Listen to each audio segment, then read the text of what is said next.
भगवान बुद्ध म्हणाले, आपण किती वर्ष जगलो, आपण किती वर्ष जगलो यापेक्षा आपण जेवढं जगलोय तेवढं जीवन कसं जगलो याला फार महत्व आहे.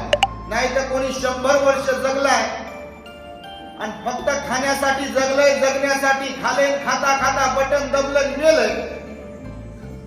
लोक 10-20 रुपयाचा हार आणतात, कोणी रडते, कोणी रडत नाही, मौतीला जातात, अंतिम संस्कार करतात, उचला म्हणतात, आता बस झालं म्हणतात, वास सुटला म्हणतात, आता अग्नी डागायची आता तर द्या म्हणतात, लवकर आंघोळ घालायची तर लवकर आंघोळ घाला म्हणतात.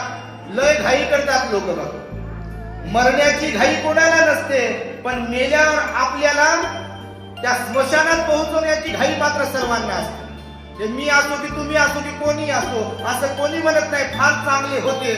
मग ते बाबा असतील, आई असेल, मुलगा असेल, मुलगी असेल, कोणी पण असेल, इस्मार खान का असे ना, कोणत्याही जाती धर्माचा असो, असं कोणी म्हणत नाही. लय पैसे कमवले हो, घर त्यांचंच आहे, जरा ठेवा ना घरामध्ये 2-3 दिवस. BMW गाडी त्यांनीच घेतली, मेहनत करून त्या गाडीतच ठेवा ना, त्या गाडीत घेऊन जाऊ म्हणते का. लय मोठं शेत विकत घेतलंय, त्या शेतामध्ये जाळून त्यांना किंवा तेव्हा शेतामध्येच नेऊन ठेवू असं म्हणते का कोणी.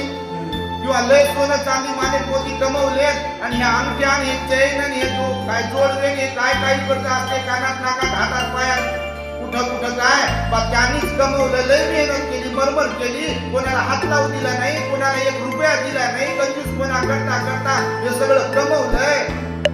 तर जाऊ द्या त्यांच्या सोबतच मर्याच्या, कोणी म्हणते का, म्हणते का.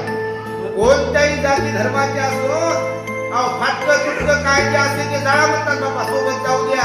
जे भारी भारीच आहे ते आहेत का असे ना, लोक म्हणतात ही म्हणजे परिस्थिती आहे, ही हकीकत आहे जीवनाची. म्हणून भगवान बुद्ध म्हणाले, मनुष्याला आपण किती जगलो यापेक्षा कसे जगलो हे फार महत्वाचं आहे.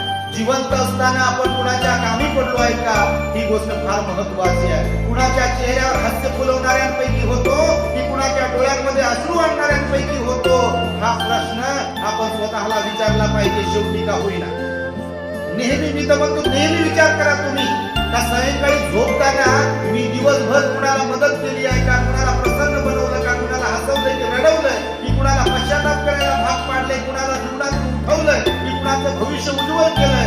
हा प्रत्येकाने प्रश्न स्वतःला विचारला पाहिजे. समाधानी जीवन ते जगू शकतात जे स्वतःच्यासह इतरांचा विचार करून जीवन जगू शकतात. स्वतःसाठी तर जगावं आणि खाण्यापिण्यासाठी तर भगवान बुद्ध म्हणाले प्राणी जगतात. पहिले खाण्यासाठी जगले, बकरी खाण्यासाठी जगले.